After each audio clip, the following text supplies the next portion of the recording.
Good morning, everyone.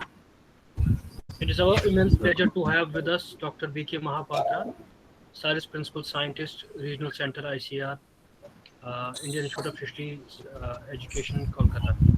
And the topic chosen for deliberation is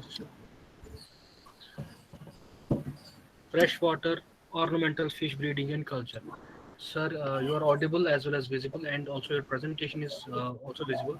Please start, sir. Can you start by going to the PPT and start? Let's start the slideshow, sir. Perfect. Yeah. So, good morning, everybody. And thank you to the organizer for giving me the opportunity to be present here on my topics, that is freshwater ornamental fish breeding and culture. So I am working here already. You know that I am working as a principal scientist in ICAR, Central Institute of Fisheries Education at Kolkata. So now I'm coming to the one by one, that the history of the ornamental fish culture. It is started long back, and 2500 BC, that is the start of the Latin vivarium, and 27 BC Roman Empire, the first fish to brought to Indore was the sea barbel. That with that fish only that started. Then 1,000 years back, that Chinese caves started, that is selective breeding to develop this trend. And 1850, if we see that aquarium principle was fully developed by Remington, and 1853 opening the first public aquaria in the London Zoological Garden at Regent Park. 1869, the paradise fish is a species of gourami first exported from the Korean Peninsula, East Asia to northern Vietnam. In 1908, the first mechanical aquarium air pump was invented, powered by the running water instead of electricity. In 1951, in India, the oldest public aquarium is the Tarapur Wala Aquarium, was opened at Maharashtra. In 2005, the world largest aquarium until 2012, the Georgia Aquarium was opened at the Georgia, USA. And 2007, then Baghe-e-Bahu Aquarium is the largest underground aquarium of the Asian subcontinent, which is located in the Baghe-e-Bahu Garden, Jammu, India. And in 2010, the Gonga Aquarium established at the National Bureau of Fish Genetic Resource at NBFGR. And in 2012, the Marine Life Park situated in the southern Singapore became the world largest aquarium. Now I'm coming to that is a 2500 BC, that how the vivarium look like, and 1852, 82, then introduction of the first glass aquarium. And this is actually the 27 that BC, that sea barbel, and this is. And you see that whatever goldfish present day we are observing, that is not actually the true color, that is all are valuated one. And the original Chinese carp, that Carasia suritatis, look like this, just like Puntia's species only. And also you see that in 1869, the paradise fish, what I mentioned already, the Macropodus operculatoris, found in the Korean Peninsula to northern Vietnam, have been imported to the France by the French aquarium.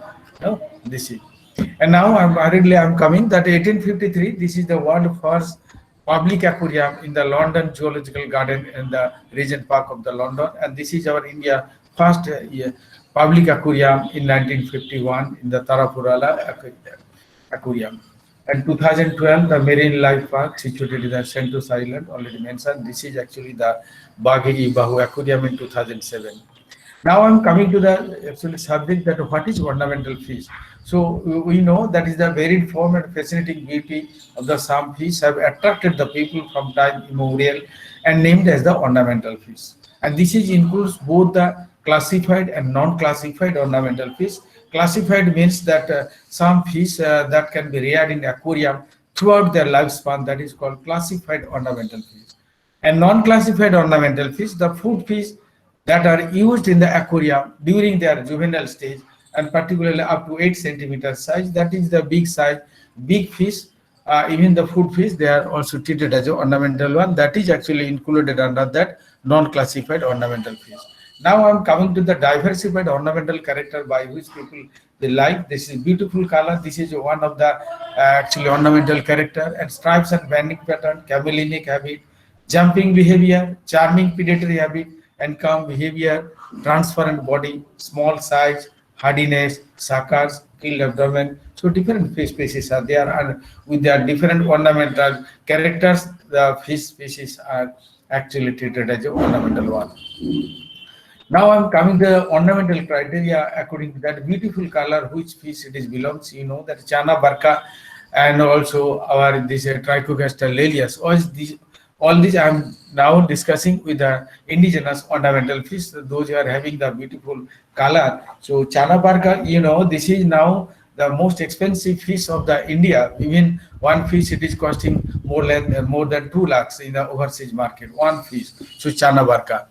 And also like that Pseudochenis sulcatus, another group of fish, it is available in the hill area. Botia badmorai, it is available in the Manipur region, and also Tetradon kutkutia, all these are treated as a beautiful color only. And transparent body also, as some of the indigenous fish like our Chanda Nama, Chanda Ranga or Chanda Bekuli, these are actually that due to their transparent nature only, you can see their internal organ, and that is their beauty, and that's why that fish are treated as an ornamental one and since long, and popularly known as Indian just ornamental fish.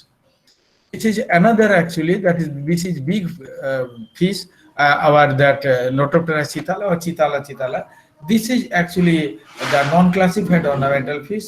Due to their attractive appearance, this fish also treated as an ornamental one.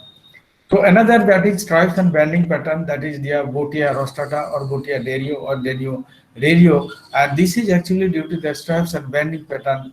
These fish are treated as an ornamental one. And also peaceful nature and calm behavior, that is another important ornamental criteria that is under which that Trinops nobilis and Nandus belongs.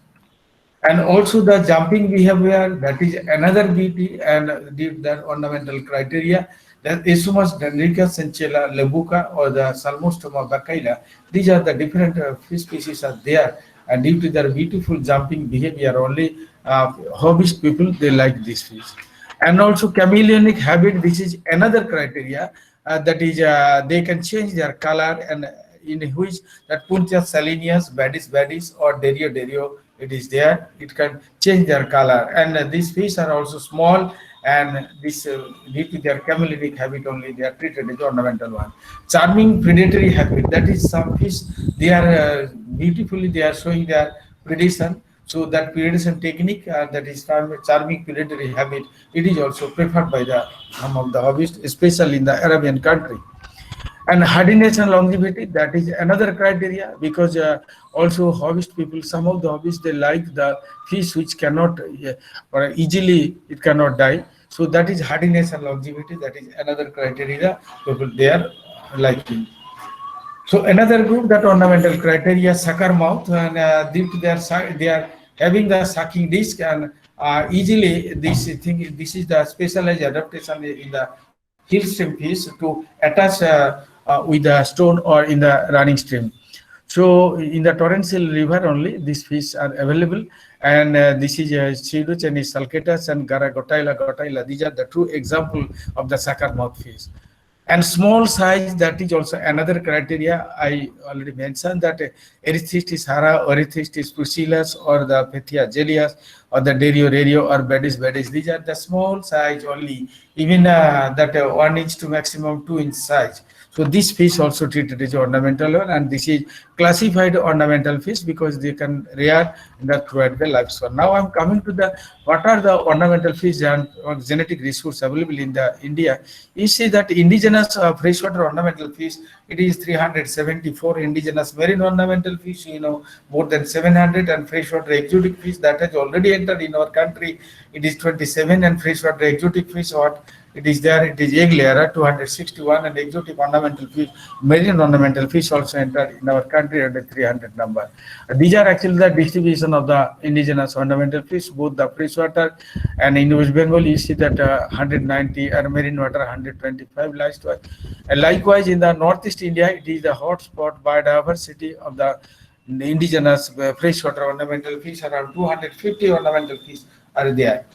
So these are the different sources of the ornamental fish, and some of the indigenous ornamental fish, I see these are under this barb group. Here actually the different Puntia species are there. It is Puntias denisoni or melon barb or the super barb, Selini barb. So these are the different actually barb group. Even Rasbora deniconias or Genjit rasbora. These are the different ornamental fish belongs to the barb. And these are the Denion species, under Denion species, Denio dangula, or the Denio rario, or the Denio acupunatus, or Denio naganensis, Isomus dendricus, Denio devario. These are the different Denion fish species are there. And puffer fish also, it is a very good ornamental fish. We know that it Tetradon kutkutia. Under this Loach group also different ornamental fish are there that actually I work in the northeast states, and from northeastern India only I have documented 48 Loach species. So huge Loach species are available in our India. And also Gorami issue, this is our one is giant Gorami, and also the our dwarf Gorami, and likewise honey Gorami, different Gorami species are there. So under the Nandidi, I already mentioned that Nandas and Bedis are important. And under snakehead, nowadays around 17 species has been described, and that is available in India. And those who have a very good actually market in the ornamental trade. And that orange spotted snakehead, that is Chana orantomaculatus, and also Chana barca, that is Chana, even also that Chana strata, Chana blaveri, Chana gachua, and that Chana stewart is different actually Chana species are available in the Indian water, which are treated as an ornamental one. Glassfish I already mentioned. Now you can also carp group. There are several species are there which also treated as an ornamental one. Pengba, you know that Ostrobama belengari, actually that that fish from the Manipur, that is also very good demand in the overseas market as ornamental one. Even our that Levio calbasu, it is known as the black shark, and also mini-scale shark, it is the Levio gonias, and also our that featherback, that Notopteras or Notopteras cicala is there. Suckermouth fish, already I mentioned, these are the different group of the suckermouth fish, and also eels are there, and needlefish it is there, Genotodon calcilla, it is known as the needlefish, and also some catfish are also very much popular. Here white catfish, or also the Olaida longicordata, and also the blind catfish, Amlyceps ornachalensis, and also another catfish, it is very ugly look, and that is known as actually a devil catfish, the chaka chaka. So butterfly catfish are there, hara or the Asian stone catfish, hara jadaunis. Different catfish are being treated as an ornamental one. Killifish also it is there, you know, blue panthers, that Eplocylus panther. Some exotic freshwater ornamental fish.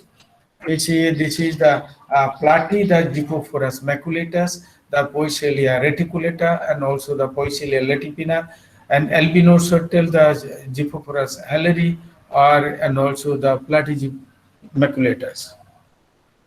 Now I'm coming to the some of the exotic ornamental fish, that giant gourami, Osphonemus gourami, and also Trichopteras, that is three-spot gourami, and pearl gourami also it is there, and also Carasia soritas, angelfish. These are the exotic ornamental fish, and see I should have discussed. And red blood parrot, you know, it is a hybrid fish, and likewise that albino shark, that Pangasia suchi, and flowerhorn, that is also the hybrid cichlid, and Astronotus oscillatus, and silver or golden arowana, that, and also the koi carp are being also treated as the ornamental one.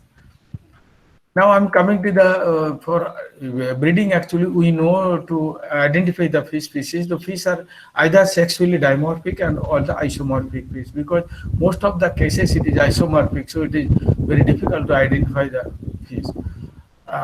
Okay, yeah, but that section in the dimorphic fish can be distinguished by the size, shape, color in the pattern, etc. And males are more colorful, larger, and with elaborate fins, and remarkable sexual dimorphism is exhibited by the cichlid, bobs, etc. beside the Libiera. Now I'm coming to the indigenous ornamental fish, that's Acanthocobetis botia. That is the difference between the male from a female. Male are brighter in color, and female it is little dull color.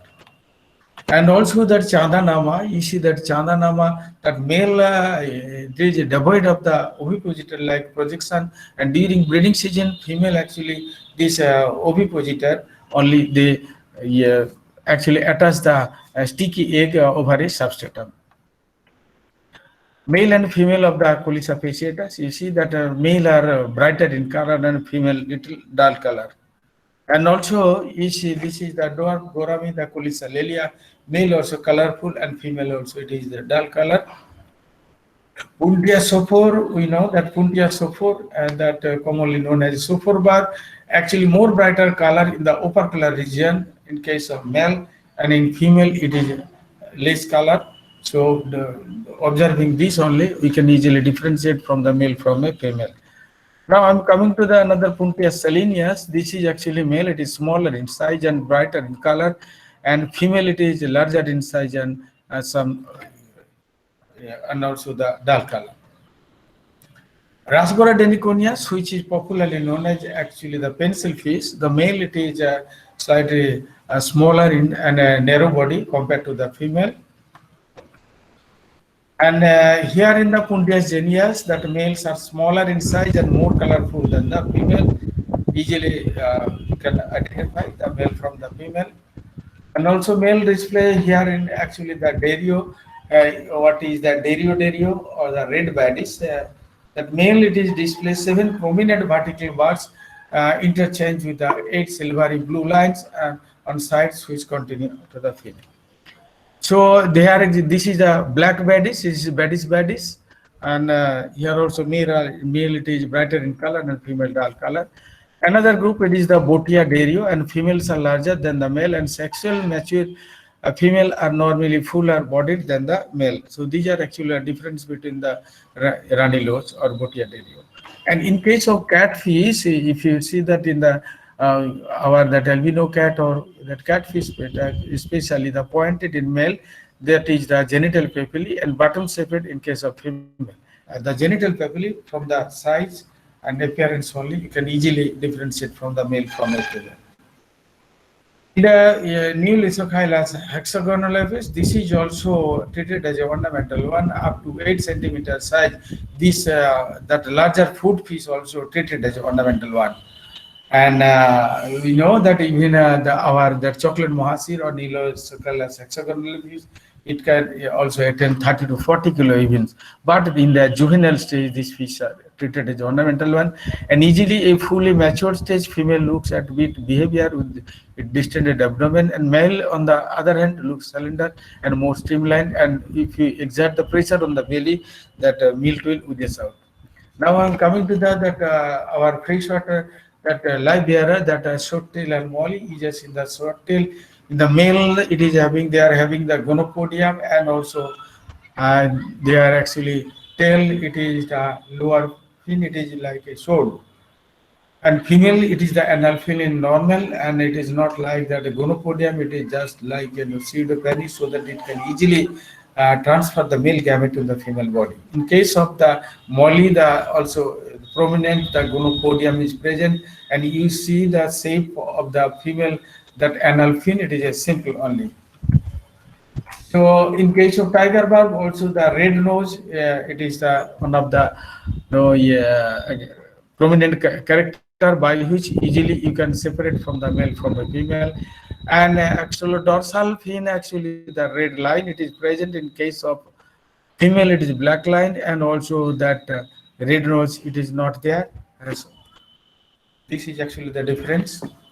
And in case of angelfish, larger circular body and thick bumped forehead and thin pointed genital papillae in case of male. And in case of female, smaller angular body and no bump on the forehead and blunt shallow genital papillae. While during breeding season only, this character is very much prominent. That number 3 character, that is the pinpointed genital papillae in case of the male, and actually blunt shallow genital papillae in case of female. Fighting fish, easily you can differentiate from the male from a female. That is male, it is distended form of they are actually tail fin. In case of female, this is ordinary look, and in case of goldfish, actually first ray of the pectoral fin, it is serration actually. And due to the serration nature, so easily you can separate from the goldfish that male from a female. This is another, important fish, exotic fish, Corydoras catfish, Corydoras aeneas. This is the male are smaller in length than the female, and female have a larger underbelly.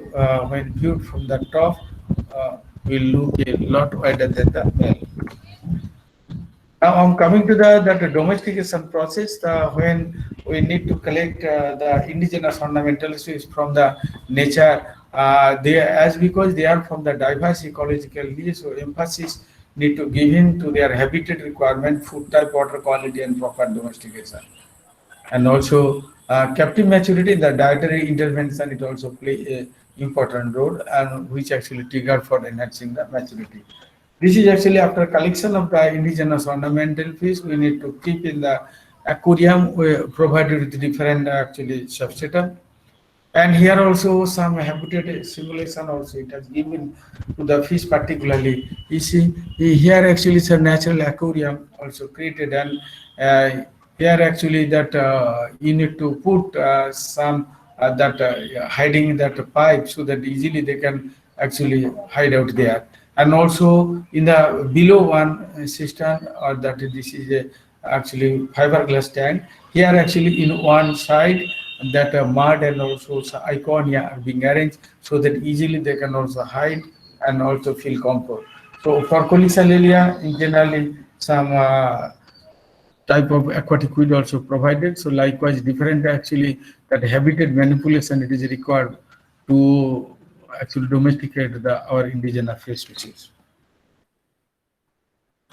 Indigenous ornamental fish bred in captivity, yeah, it is around that 13 that ornamental fish. Even also many also attempted, so partially also it had success. So these are the different ornamental fish what we have success. Now the Kerala queen, the Puntias denisini, used for the mass scale seed production and trading, and also the Puntias conconias. We know that one variety are being developed from the Sifa Bhubaneswar, that our signing bird. Now I'm coming to the freshwater breeding of some freshwater ornamental fish. This is Brachydenio rerio. You know, this breeding technique, what it has been developed, you see. Only we need to keep the or mature fish in an aquarium, and with some separation only. We need to, before prior to the breeding, at least 7 to 15 days, we need to separate the male from a female with the separator only in the same aquarium with the help of separator only, one side male and one side female. With this only it is separated, and when just release the after 7 to 15 days, then automatically then mixing of male female will be there and they will breed there. So this is actually the simple breeding technique, and we need to supply that to the baby fish. After 3 days, we need to supply the small plankton and seed from the pond. You can easily feed them and also rear them. This is actually that Brachydenio rerio. All the details I have put here, and this is non-adhesive, and their breeding habit is egg scatterer type.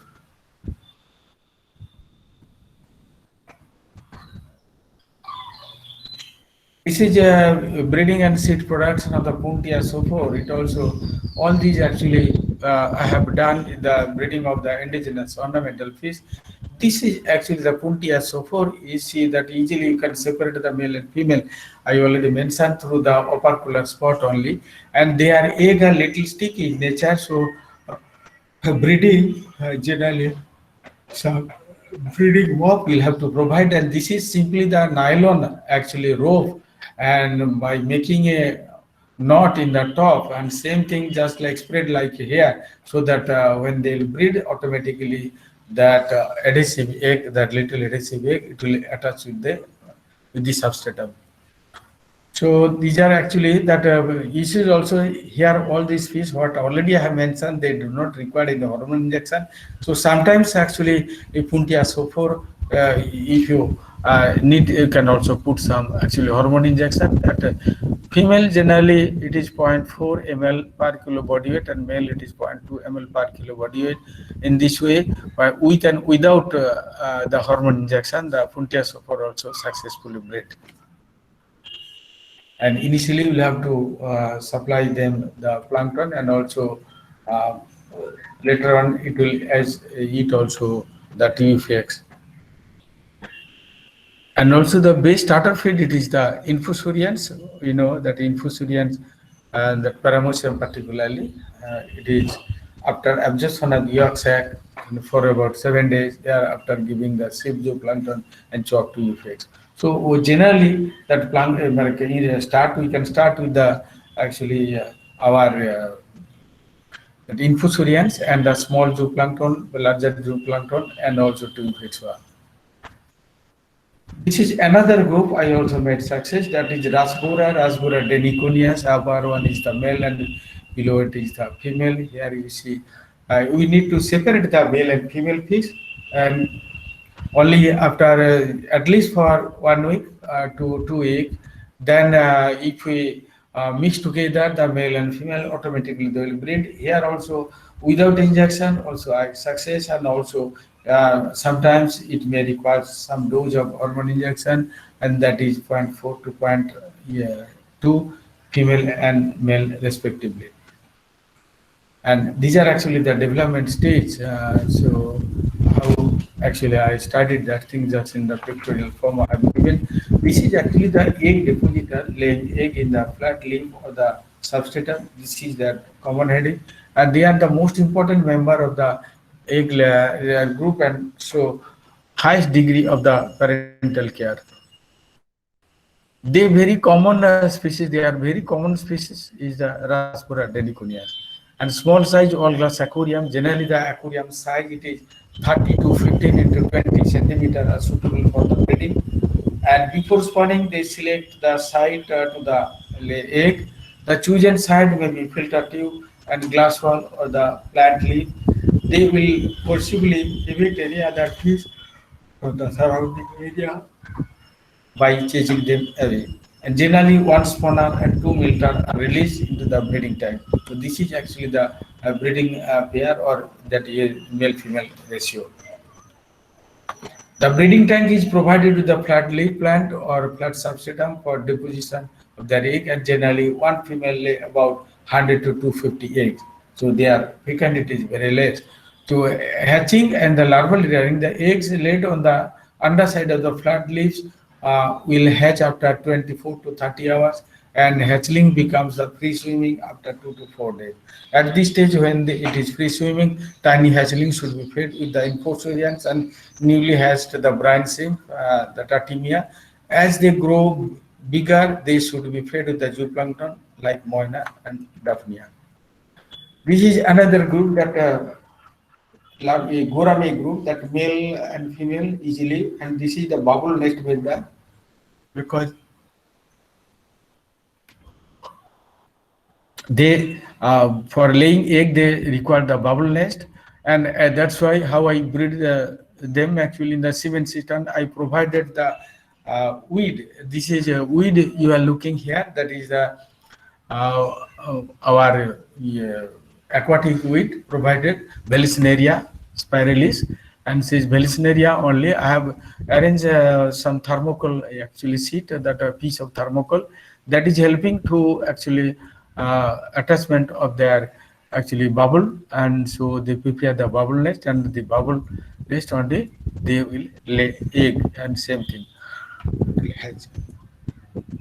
when it will hatch, the same way we need to feed them the infusorian and some small plankton, and then larger plankton, and then again the TUFX one. This is the breeding season for this Gourami. It is the May to August, but the maximum breeding occurs in the month of June. And a small glass aquarium, and generally 30 centimeter to 15 centimeter and 20 centimeter are suitable for the breeding. A piece of dried banana leaf or a piece of thermocol are put to float on the surface of the water in the breeding tank. Yeah, easily that either you can the dried banana leaf or the thermocol sheet you can put. The breeding content cover completely with the canvas sheet. Yeah, the female lay egg 1,000 to 1,200 eggs per spawn, and the male pick up the egg with its mouth and places them in the bubble nest and looks after the bubble nest and egg. Hatching and larval rearing, the egg hatch in 24 to 26 hours after fertilization. Free swimming in 3 days. The hatchling will breed with the infusorians after the absorption of the yolk sac for about 10 days. for about 10 days, and thereafter giving the seed, zooplankton, and chortle effects. Even our Anabatestudineas also treated as a ornamental one, as the indigenous ornamental fish. So that breeding technique also, how that fish can be bred also step by step, I have mentioned here. So this is after injection only. Injection they require only 0.4 to 0.2 or 0.4. It is for female, and 0.2 it is for male.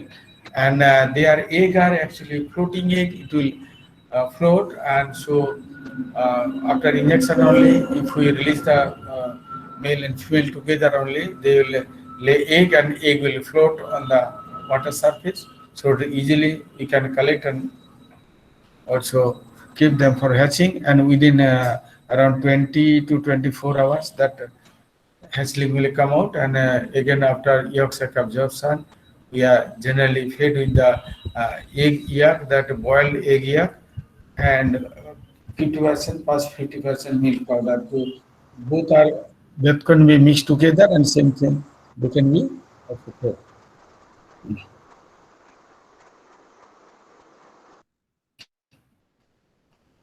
Breeding and larval rearing of chocolate mohasir also, it is, I have done especially while working in the northeast. This chocolate mohasir I bred. I already mentioned that chocolate mohasir also have a very good demand as a ornamental fish. The ripe male and ripe female you see, then those stripping method only, the egg are actually strip it out and also fertilized with the male gamete. And here actually some of the, and only if we put the aeration only, the egg will hatch out. The different actually the sex ratio, generally one female is to 1.26 male. They attain first maturity occurred when the male were 9+ months and female were 11 months. So these are the different actually.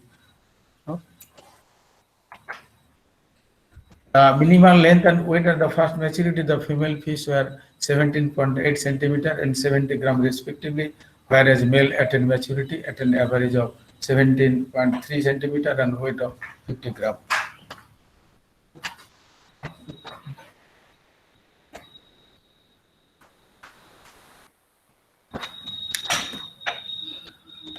The fish was bred successfully in captive condition, and through the steeping method only, I already mentioned.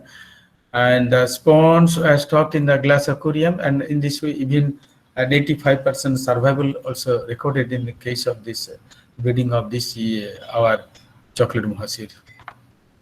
So another breeding technique, it is also popularly I breed also, that this is albino catfish. You know, our magur also, some that albino groups are available. This albino also has a very good demand in the ornamental trade.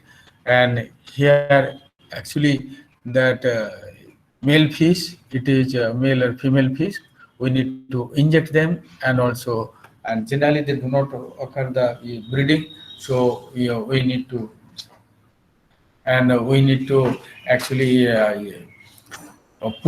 need to put some injection, actually hormone injection. Generally for magur it is required 2 ml, female required 2 ml per kilo body weight, and male required it is 0.5 ml. Even sometimes male we cannot give the injection to the male, because in the, we know this is in case of magur that natural breeding still we do not achieve. Generally the stripping and actually that removal of testes and same thing we mix together. So this is actually the breeding technique of the albino catfish.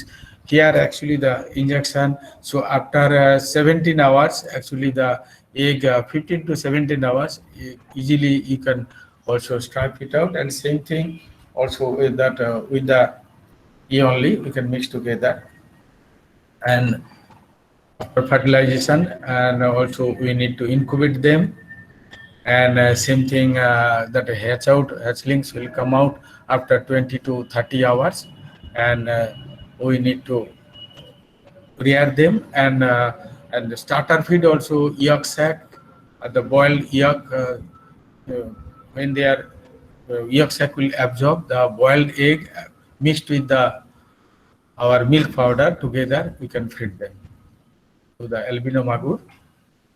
This is actually the step by step the triggering dose of the inducing agent. The two types of inducing agent, pituitary as well as our uh, synthetic hormone you can use. Carpituitary extract, that is the 20 mg per kg body weight in female, whereas in female it is 35 mg per kg weight.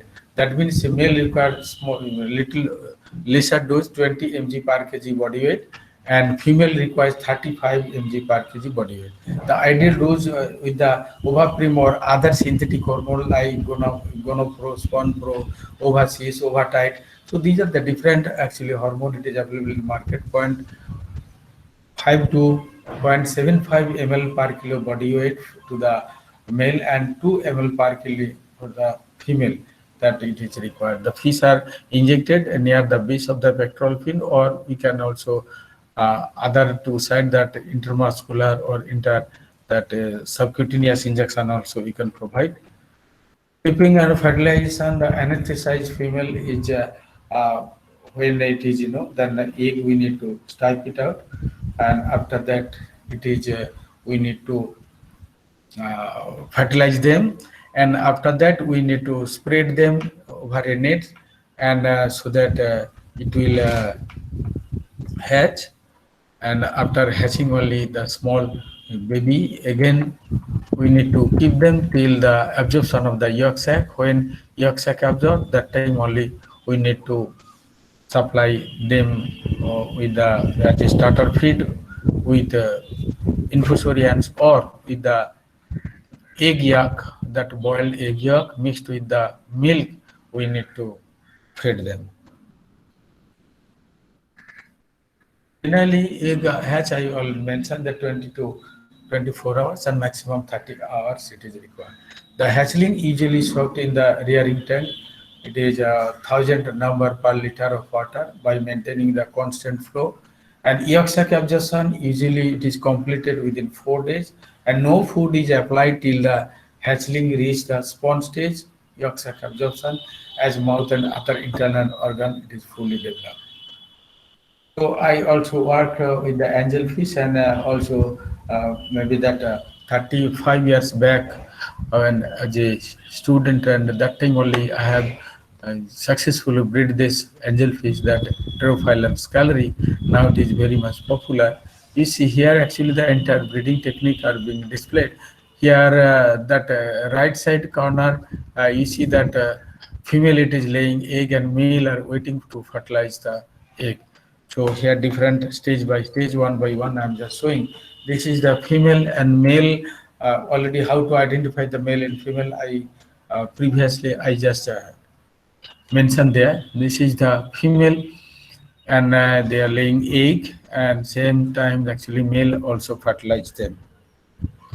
This is the fertilized egg of the angel.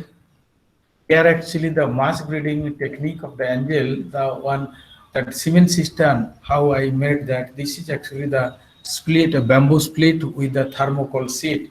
I just arranged to make one separate chamber, because once the male and female they are unite, so they will stay together. That is their habit. So frequently we need not to separate the male from a female.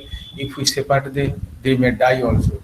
So the good success we will achieve if we keep them together only. So here actually one on that chamber I have just created, and once they lay egg, that thermocol sheet we just release, and again the fresh thermocol sheet you can arrange there, so that in the same semen system you can arrange for multiple that number of that specimen breeding together.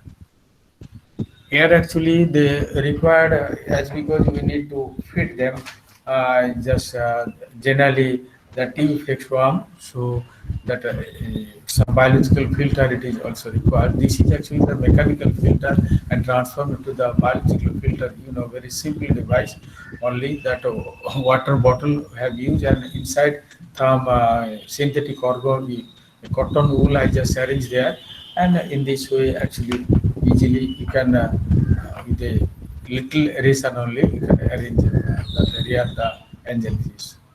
Here the angel it is ready for marketing. And seed production, breeding and seed production of goldfish, you know that Carassius auratus, they are different actually variety are available. So here actually in the tank only, that community tank, that together only, that many actually pair you can breed together. Here actually the cement system I provided only that substratum, only that nylon thread. Here you see that larger view. Here actually the goldfish automatically they will breed also. Here also we need not to put the injection. Generally in the ornamental fish, I use that the hormone injection generally do not require. The goldfish automatically will breed. Only thing, if you mature them, if you feed them properly, and they will breed here. So only thing that Mia Bibi Raji to kya karega Kaji. So our role just like Kaji, our role is very less.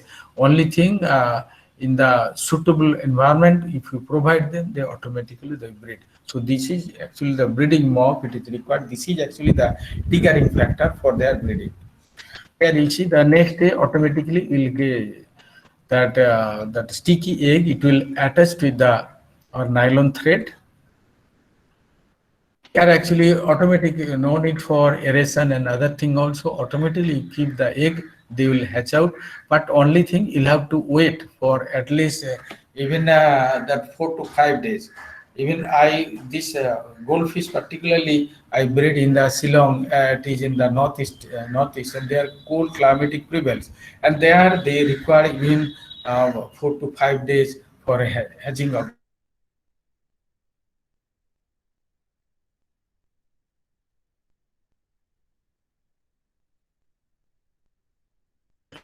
So this is actually the environment. This is easy.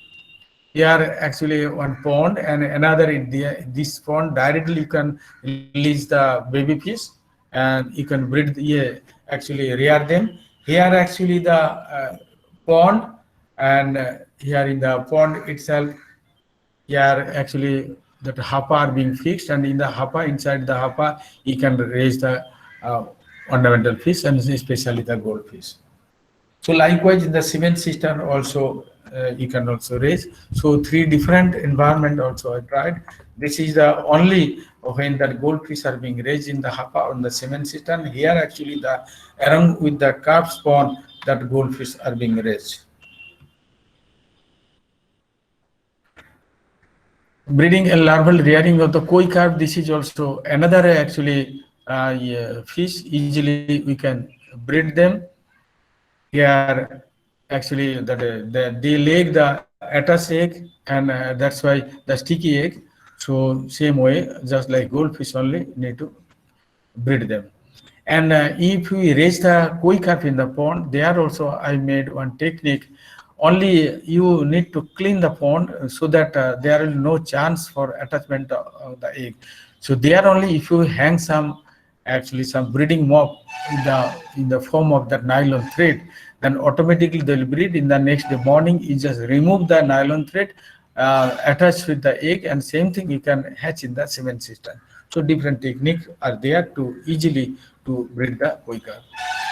Albino shark, you know, this is also the exotic one, our that red tail shark or red fin shark, Labio erythrus or Labio bicolor, what is popularly known as that red tail shark, and another also red fin shark. That so this actually it is required some put some injection, and in that injection are being provided here actually, and point 2 to point 0.25 for male and 0.4 to 0.5 it is for female. It is required.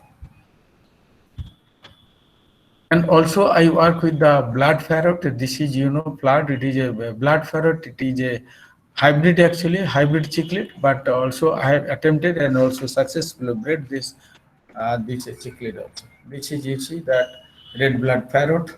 Yeah, actually they are.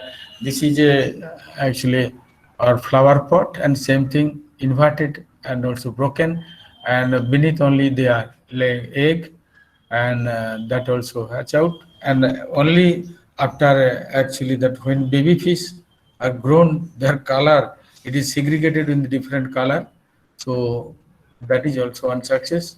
Another thing also, I work here that green terror, Endiocara, that is a revuletus, what is known as green terror. Here actually the bigger one, upper one, that is the male, brighter in color, and below and it is smaller one is the dull color, it is the female. Here you see the male and female actually you can keep so that they automatically they will lay egg.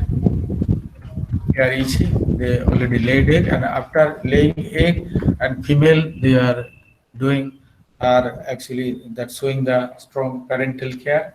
They will guard the egg and also clean so that the dirt will not accumulate over the egg. See, the hatchlings automatically it will hatch. This fish also do not require any hormone injection.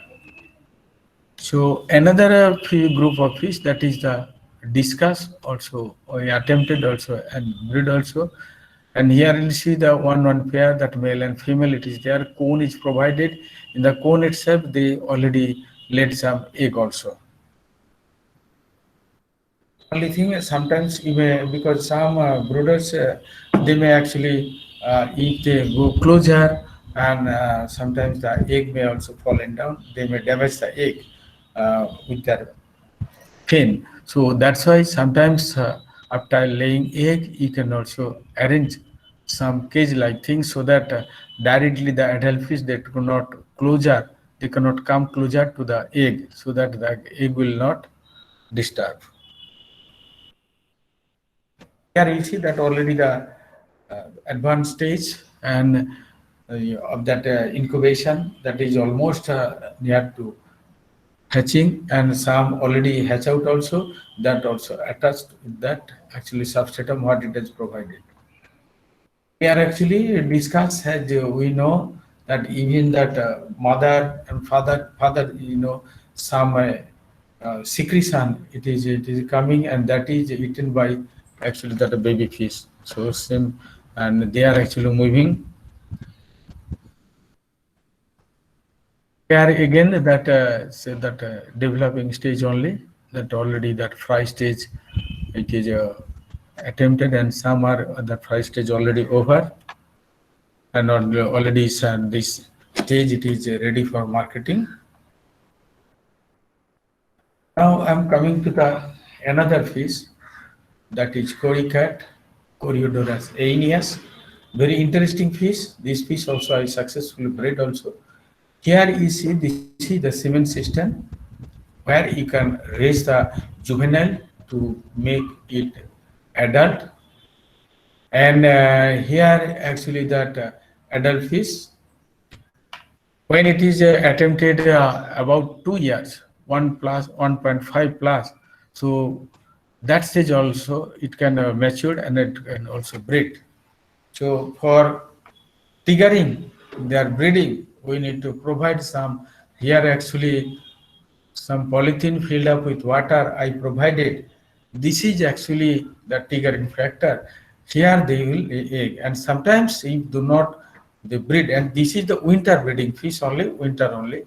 And sometimes if they do not respond, so we need to keep some ice cube that inside that actually that packet, so that the surface will cool down and automatically the fish will breed there. This is actually the then next stage. You see that eggs are attached with the substratum, and here you see that in the aquarium inside that we are put it there, and after hatching only hatchlings are transferred, and they are in the semen system, and yeah, and this is actually the collection stage here, and this is again the spawn stage or early fry. Then same thing we need to keep in the semen system. Here you can raise them, and even 1 to 2 months after that, that small fish it will attain even 30 to 40 that millimeter. That stage you can easily sell them. So this is a very good fish, and also their space requirement is very less, and that's why it is very much profitable too, and very less people they are doing, and it has a steady demand in the overseas market around the year. Same actually, that male female. What I mentioned, that breeding and semen system. Here actually that breeding can provided the water-filled polythene bag, what I mentioned, and some setup of the sticky egg of the Corydoras aeneas. And sometimes ice also I mentioned for cooling down. So these are the steps and that thing how methodically you can arrange there. And breeding tank are provided with the air pump for oxygenation. That also I have shown here. Here actually the different stage, but immediately after hatchling, you can all the spawn, we can collect them and also raise them in the semen system. And this is what is actually required. The inner wall of the system should be rough to discourage the laying of the egg. Otherwise, that many pair they may lay egg also inside the cement system inner wall. So if we just to discourage them, it should be rough so that they cannot lay egg. The rearing, according to the age and size, the fish are fed with the Artemia, Nocli, Daphnia, or Teamflexum. That is also essential. And breeding and larval rearing of the live bearer, freshwater live bearer, this is exotic, they are particularly this live bearer group, they can eat their young. Just to avoid them, we need to breed them in the brood cage. This is the brood cage. Brood cage, you see that brood cage here, easily inside this chamber, male or female are raised, and automatically baby fish, when it will come out, we need to sieve them and separate them. So these are the different actually technique. In same aquarium also treated as a brood cage, and here actually that brooders are released, and so that baby automatically they will come out. This is the one view of the mass scale production of the live bearer. Here actually in the brood cage, that male or female being released, that brooders automatically what young will come, it will need to sieve them and also keep them in the semen system for raising, which is act as a nursery. So now I'm coming to the some of the things, the livelihood opportunity through the ornamental fish. So different actually opportunities are there in the ornamental fish, based on the that wild caught, rearing, breeding, fish trade, live feed culture. So different options are there. Now this is one by one that wild collection, that many people they are engaged only just a very eco-friendly way or the judicious way. They are collecting the small ornamental fish because that live fish, and as well as there should not be no damage. So in this way also many people they are passing their area also, that maintaining the livelihood. These are the different that collection of the indigenous fish species. I already mentioned that our export, if we see the export figure also, about 90% export are from the wild caught only. So from collection from the wild and selling in the market, that is also it is a good actually livelihood opportunity. Even breeding and rearing of the ornamental fish, that is also it is there, and only in West Bengal in Howrah district, even 20,000 family, not member, the 20,000 family are being involved in the ornamental breeding and rearing. So many people also they depend for their only with the ornamental fish for maintaining the livelihood. Breeding and rearing of the live bear, this is another option also. So choosing the different actually the colorful variety also we can run with the live bearing, breeding and culturing also. Breeding and rearing of the egg layers, already I mentioned, even the different that koi carp, angel, goldfish, that way we can also breed and also and another also stakeholder, that is ornamental trade. It is aquarium making and trade. That is also another option because that day by day that demand it is increasing. So many people they also involved in this trade only. And particularly the women group, and they are mainly involved for aquarium accessories making and trade. And here you see, I'm showing one picture from the Howrah in West Bengal, and many actually some just like a cottage industry, they are involved for making the toys and assembles in different material in the ornamental accessories.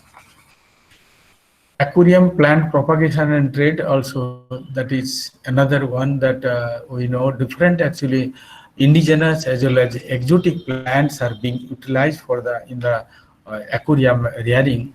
Here even the Vallisneria and Cobomba, Echinodoras and Hydrilla, these are also commercial are being used. One plant is 5 to 200 rupees also, because in the when the people they are that some e-shop also wholesale shop, it is maybe 5 rupees, same thing. It will come in the aquarium rearing also,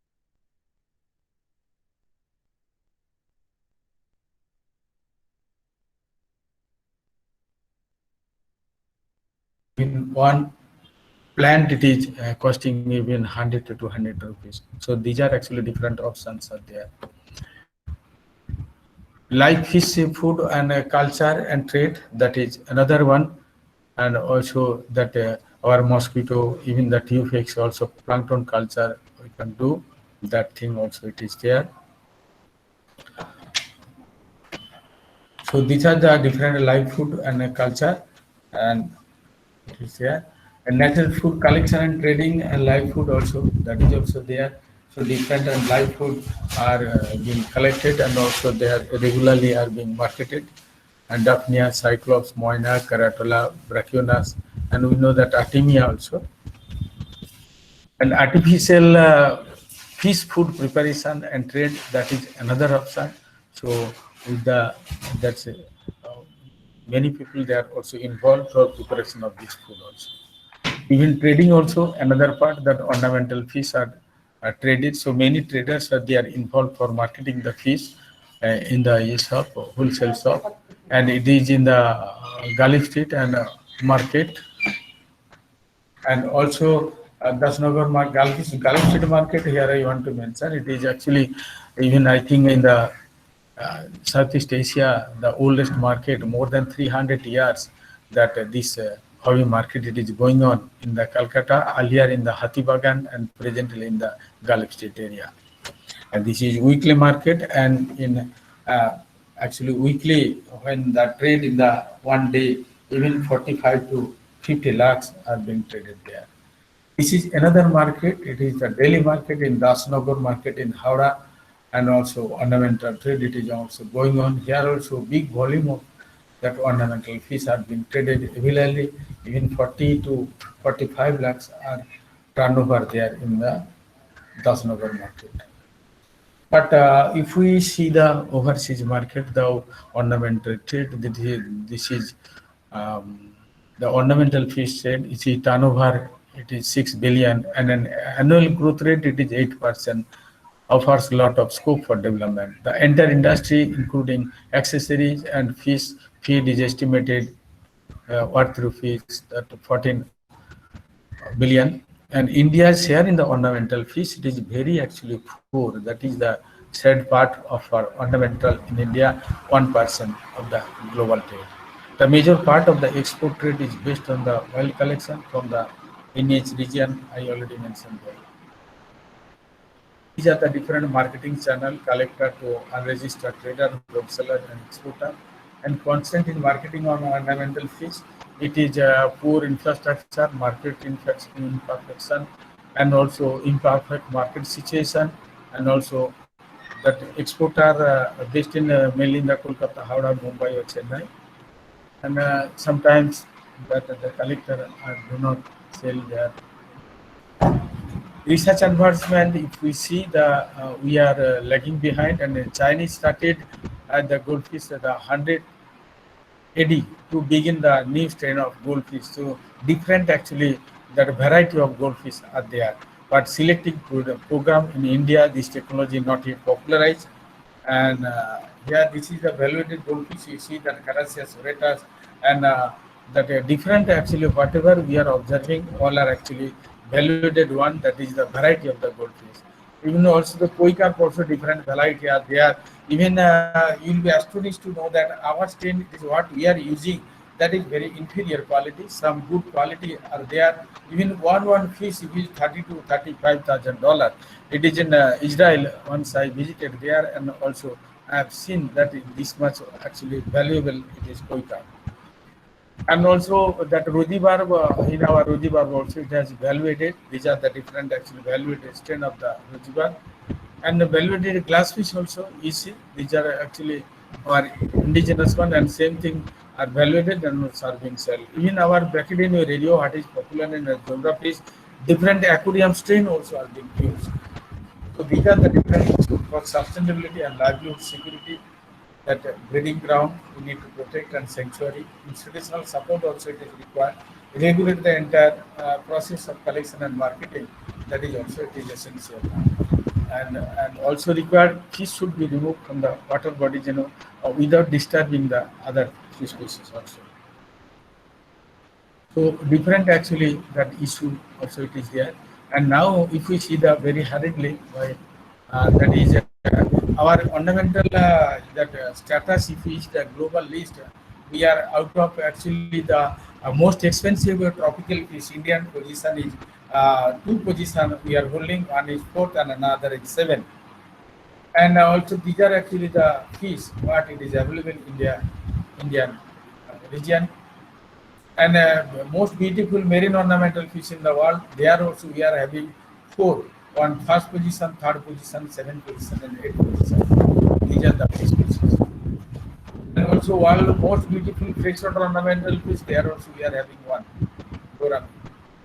And but actually these are actually the most demanding indigenous ornamental fish. Now I'm coming to the different stakeholder in the ornamental fish in India. It is sector that input, technology, marketing, and financial. These are the different the stakeholders are there who are involved here.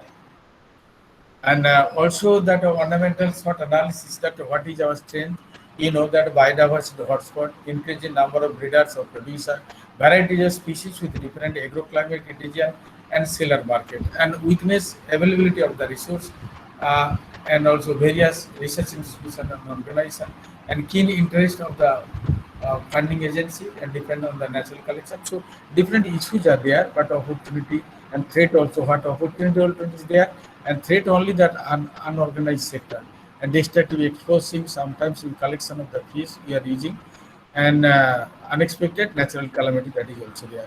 So this is the strategic framework for holistic development. So ornamental fish production, so and also ornamental fish market. So these are the different things are there. If we do, then we may also achieve. So I may conclude with the conclusion that ornamental fish can be given a serious thought from all concerned stakeholders like fisher folk, exporter, importer, Panchayat member, teacher, student, scientist, and top level planner in order to sustain the growth of this new sector of fisheries as well as for the greater employment and foreign exchange earning from the trade. So this is all about my actual presentation, and 1 hour allotted 11 to 12. So now it is 12. So I have made my presentation. Now it is open for discussion. So any question, I'll be happy to answer your question. Thank you very much.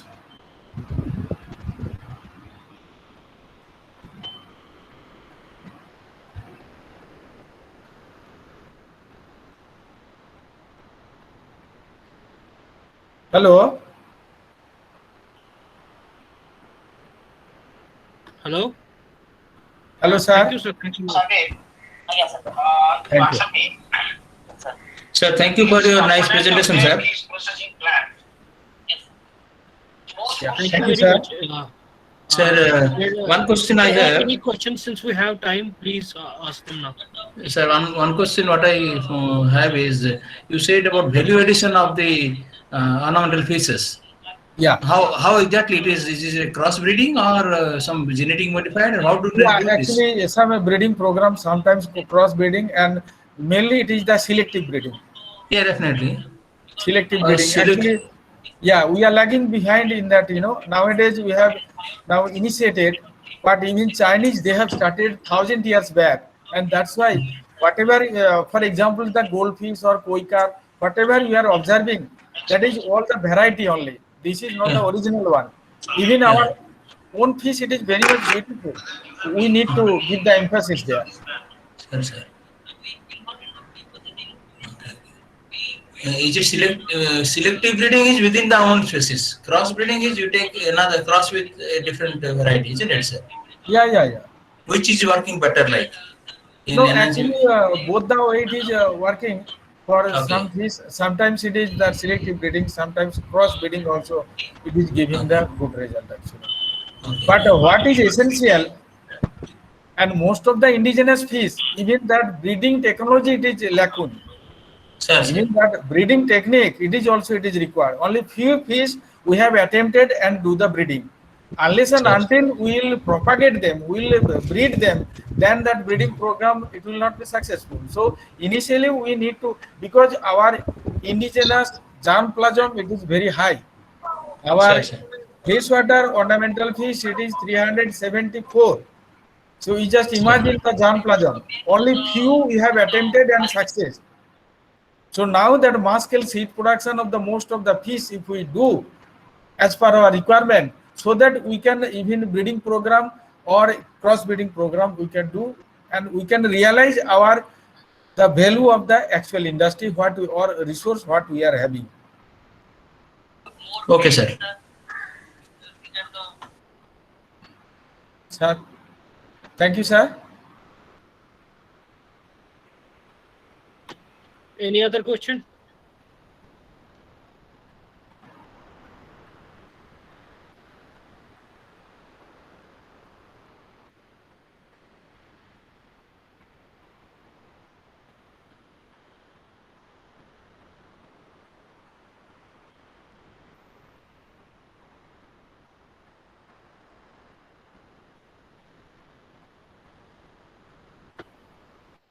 So there's a question in chat. How do you determine genetic purity the progenies? Whether any molecular markers used to find the progenies?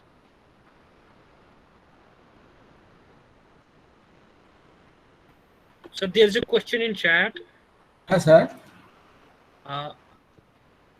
It says, it asks, how do you determine genetic purity, the progenies, whether any molecular markers you are used to find out the progenies? Yeah, because it is there, but that is in the separate program. Only that true breeder they can answer your that question, because most of the cases I just breed them and with our the normal technique, but that breeding program I have so far I have not done also. Okay, breeding means that the genetic breeding program. Only now the genetic breeding program, those who are expert they can answer your question proper way, sir.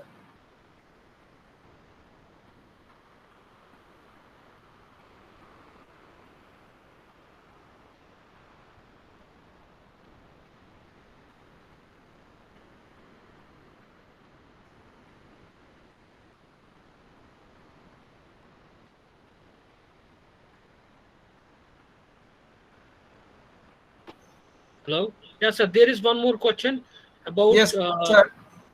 asking about rearing Daphnia in indoor system for feeding ornamental fish. And Yeah, one yeah, more, how to inject the fish of 20 to 30 grams at the dose of 0.4 ml per kg. yeah. Very good question.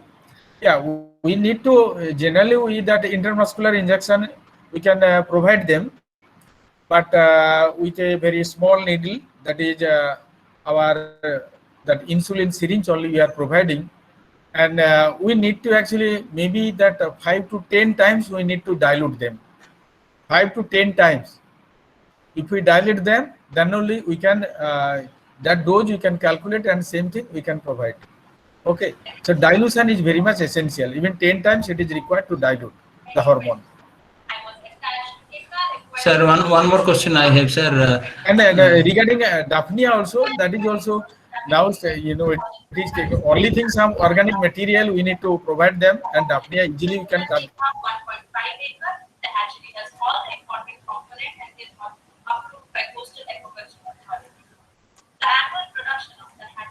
Hello. I have one small One question, sir. question at a time, please, and please others are requested to mute their microphone while resource person is speaking. Right, otherwise creates an echo and people are not audible. I just want to know a little bit more about infusoria, sir. Yes, sir. Infusoria, how like it is very much used in aquariums. How is it actually they establish and how they run it? Infusoria, sir. Yeah, infusorians, for example, you need to take one 20-liter capacity bucket. You can put the boiled cooled water or the distilled water so that there will be no actually mixing or less mixing. And same water you can take the 10 liter and at least that 6 banana peel you can put together and 100 ml milk you can put. You just keep in the sunny area and covering the mouth with a net, and automatically that the banana peel that will also rotten and milk, and then automatically after 5 to 6 days one film will develop over the water surface. That is the bacteria colony, and after 7 or 8 days you can see that film, it is slowly it will vanish and water will almost clear. At that time only that full of that infusorians will be there. Same water you can supply directly to the aquarium. Do you need to do aeration or just keep it like this, sir? Yeah, we have, you can put a little aeration, yeah, but generally it is not required actually. Aeration will not required. Okay. Hello, sir. Yes, sir. Sir, myself, Professor Jay Singh Wanja from Navsari Agriculture University. Yes, sir. Sir, my question is, which method is feasible for farmer, whether it is tank culture, pond culture, or cage culture, or ornamental fish? Ornamental fish, yeah, I have mentioned because I work both the environment. It is according to the resource, farmers can plan, but no doubt, if the farmer they are having the pond, then it will be economic. But if they are do not have a pond, they can also raise in the cement cistern.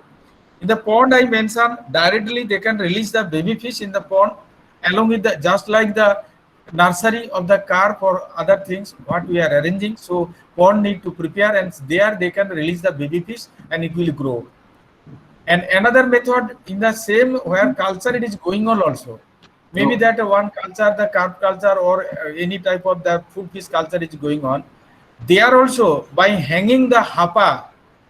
In the hapa itself, they can raise the fish.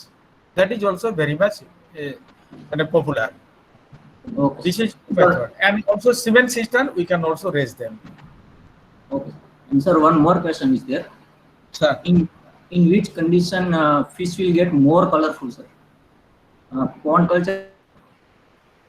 Yeah, actually, More pond or cement cistern, but the only thing where actually that phytoplankton population will be there. Yes. Maybe that cement cistern, it is actually backyard that some exposure of sunlight is there. There also you can get. But pond, and there will that color will be also more. But only thing in case of and a pond, sometimes that fish will not hardy.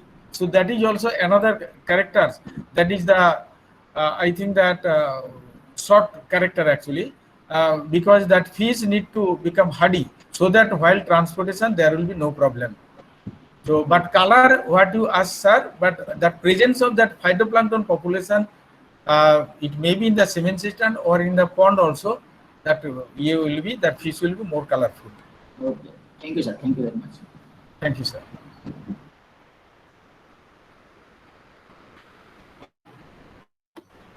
Okay, sir. Thank you, sir. On behalf of the participants and on behalf of the organizing committee, we want to express our gratitude to you, sir, for such a lovely presentation and the interaction at the end. Thank you, sir. Thanks a lot for being with us. Thank you. Thank you, sir. Thank you. Thank you. Thank you, everyone. Let's join back at 2:30. Thank you.